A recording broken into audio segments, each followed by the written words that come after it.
Hey guys, how's it going? It's the animeoveranalyst here, and today's going to be a pretty quick review of One Piece chapter 1025 called Twin Dragons.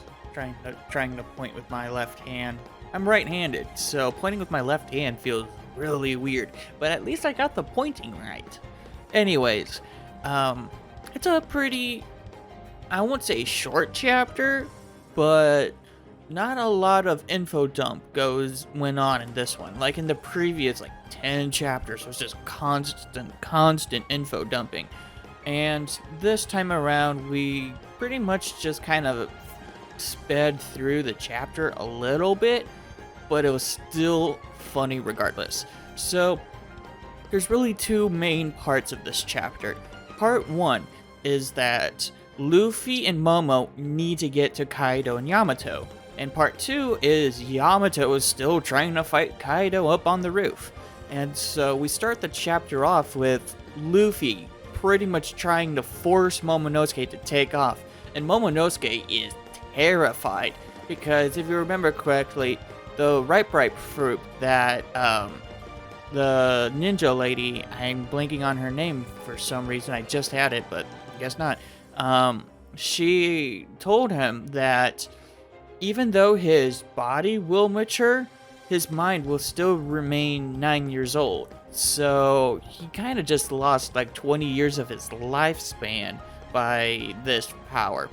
But it made him become a super big dragon. Pretty big. I mean, he's still not as big as Kaido, but Luffy can still ride him just as fine.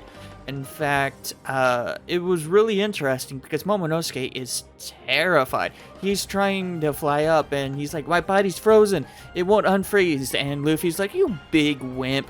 The entire point of you becoming an adult was so that you can fly. Now do it, you wimp. He's like, I don't want to. And he's like, well, there's a whole lot of people gonna die if you're not gonna fly, so fly. And so Momonosuke finally takes off. And Luffy's like, yeah, I see two figures up on the roof there. Go for them. And Momonosuke's like, where? Luffy's like, don't you see them? They're right there. He's like, no, I don't. I'm flying with my eyes closed. Momonosuke's flying with his eyes closed. He's so terrified, he doesn't want to even open his eyes. And he runs right into Onigashima, terrifying everyone on the live stage. It is hilarious. Like, Zoro and Sanji are fighting King and Queen, and they're in mid-battle, and then just Momonosuke bursts his head through one of the walls, and everyone just gets real quiet all of a sudden. They turn, and they look at him going, what just happened? That's a dragon. And Momonosuke is like, what's going on? And Luffy's like, damn it, go up, go up. And Momonosuke's like, I got something in my eye. And Luffy's like, of course you have something in your eye, because you're running through walls. Oh my gosh, it's such a funny chapter. I love this chapter, at least with its humor. And then we cut over to Yamato versus Kaido, and they're still going at it. And Kaido's like, man, you still think you're Odin because yada yada yada.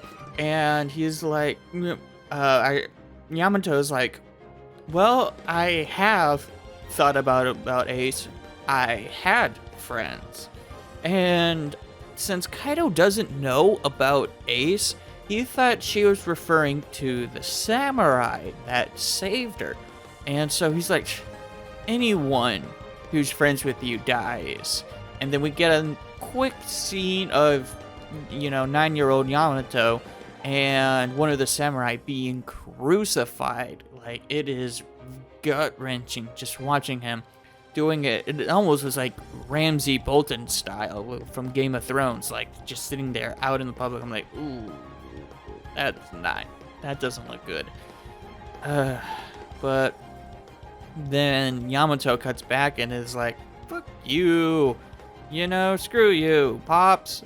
And then Luffy and Momonosuke are seen rising up behind Yamato, and Yamato is like preparing an attack. You know what? It doesn't even matter. She doesn't even notice that they're behind him, and Kaido is actually looking past her, and he's like, "What the hell is going on?" And Luffy's like, "Just go forward."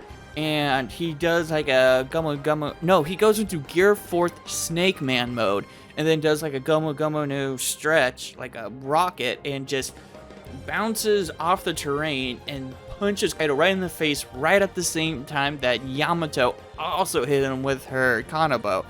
And Yamato's like, "What? Where did this rubbery fist come from?" She turns over and goes, "Oh, Luffy and Dragon. What's with the dragon?" And Luffy's like, "Oh yeah, this is Momonosuke." And she's like, 9-year-old? 9-year-old? Big dragon? Little crying 9-year-old? And it's funny because Luffy called her Yama Bro because she claims to be a boy. In fact, even Kaido claims that she's a boy. So, but I think Oda confirmed that she is in fact a girl, but everyone just calls her a boy. And Tekking has some theories about that, so I definitely would check his videos out.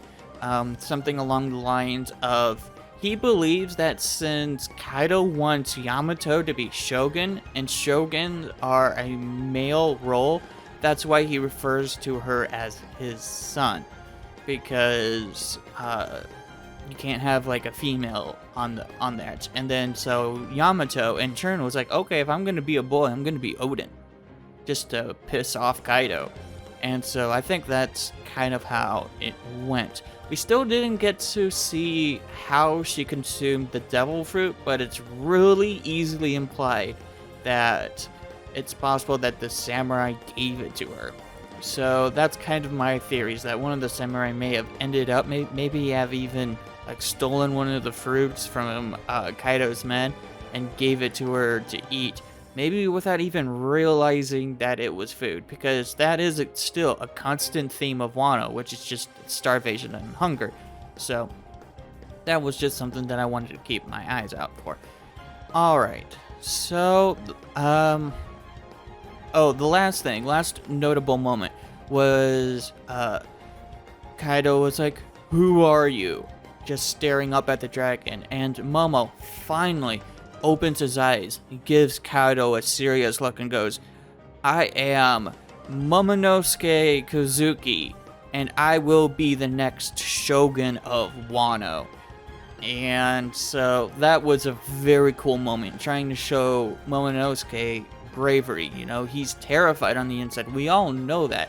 But when it comes to what matters most, he's finally stepping forward. So I love that. I love that a lot. So that's going to be it for this video.